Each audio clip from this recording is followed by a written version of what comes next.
জুলাইয়ের গাদ্দার তারা, যারা এখনো পর্যন্ত শহীদ পরিবারকে ক্ষতিপূরণ দিতে পারে না। এই সরকারের উপদেষ্টাদের মধ্যেও জুলাইয়ের গাদ্দার রয়েছে। জুলাইয়ের গাদ্দার, সেই গাদ্দারদের ছাড়া জাতীয় ঐক্য। আপনাদের তো অনেকের প্রশ্ন, জুলাইয়ের গাদ্দার কারা? ভাই, জুলাইয়ের গাদ্দার তারা যারা গণহত্যার বিচার নিয়ে গরিমসি করছে। জুলাইয়ের গাদ্দার তারা যারা জুলাইয়ের চেতনাকে বিক্রি করছে। জুলাইয়ের গাদ্দার তারা যারা এখনো পর্যন্ত শহীদের তালিকা তৈরি করতে পারে নাই। জুলাইয়ের গাদ্দার তারা যারা এখনো পর্যন্ত শহীদ পরিবারকে ক্ষতিপূরণ দিতে পারে না। এই সরকারের উপদেষ্টাদের মধ্যেও জুলাইয়ের গাদ্দার রয়েছে, যারা আওয়ামী লীগের নিষিদ্ধের ব্যাপারে জনগণের সাথে প্রহসন করেছে। জনগণ তাদেরকে ম্যান্ডেট দিয়ে দিয়েছিল, কেন আবার আন্দোলন করা লাগলো? যে আওয়ামী লীগ বাংলার মাটিতে রাজনীতি করতে পারবে না। এদেশের জনগণ 5 আগস্ট রায় দিয়ে দিয়েছে আওয়ামী লীগ নিষিদ্ধ।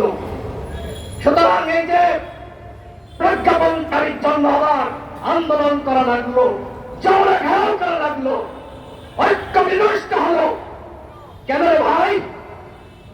এই সরকারের উপদেষ্টাদেরকে আমরা দায়িত্ব দিয়েছিলাম, তারা একটি সংস্কারের রোডম্যাপ দিবে, বিচারের রোডম্যাপ দিবে, নির্বাচনের রোডম্যাপ দিবে। এখনো পর্যন্ত সরকার কি করতে চায়? কবে বিচার হবে, কবে নির্বাচন হবে, কবে রাষ্ট্র সংস্কার হবে, এখনো পর্যন্ত তার পরিকল্পনা প্রকাশ করতে পারে নাই। রাজনৈতিক দলগুলোর সাথে জুলাইয়ের শক্তির সাথে আজকে যে সরকারের দূরত্ব, এর কারণটা কি? জুলাইয়ের সমস্ত শক্তিকে দূরে ফেলে দিয়ে কতিপয় কথিত মাস্টার মাইন্ডের পরামর্শে তারা সরকার পরিচালনা করতে গিয়েছিল। আর আমরা দেখলাম তাদের ব্যর্থতা। 1971 পরে আমরা দেখেছি যারাই আওয়ামী লীগে যোগদান করেছে, আওয়ামী লীগ করেছে, তারা হয়ে গেছে স্বাধীনতা সপক্ষের শক্তি। এই 24-এর পরে আমরা দেখছি যারা নতুন বন্দোবস্তের নামে একটি দলের সাথে যুক্ত হয়নি, তারা জুলাইয়ের শক্তি হতে পারে নাই।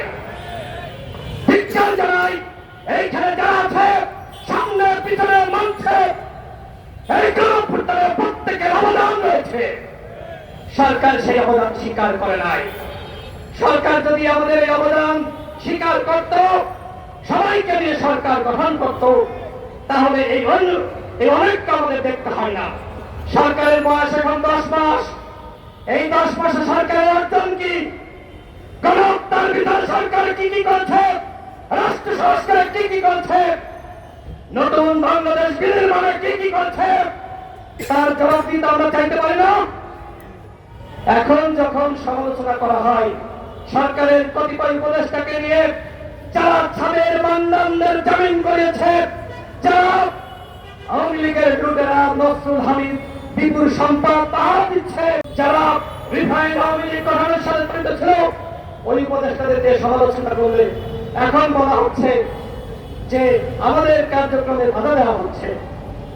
এই উপদেষ্টা পরিষদ যারা গঠন করেছে তাদেরকে এই অনৈক্য দায় নিতে হবে।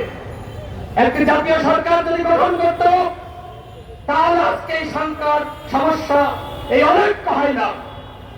আমরা যখন দেখি উপদেষ্টাদের পক্ষ থেকেই অনৈক্য এবং নৈরাজ্যের বক্তব্য দেওয়া হয়, তখন কি কোনো ঐক্য থাকতে পারে বন্ধুগণ?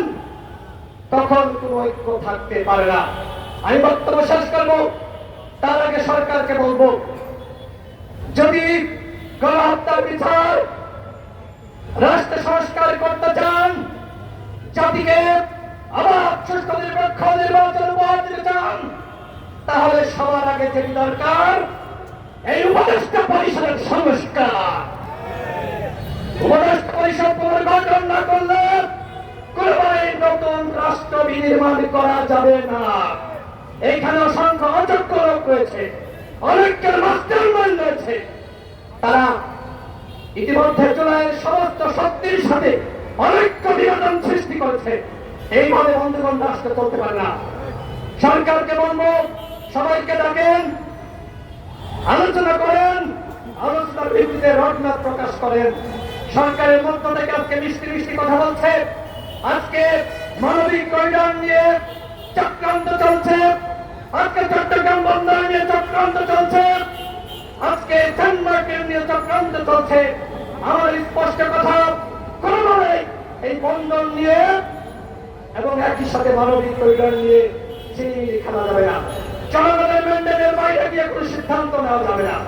সর্বশেষ কথা বলবো, আমাদের এই যে তরুণরা, যুবারা, যুবায়ের মুতাদ্দেকরা, সাথীরা যে আন্দোলন করছে, এই আন্দোলনের সাথে আমরা সংহতি জানাই।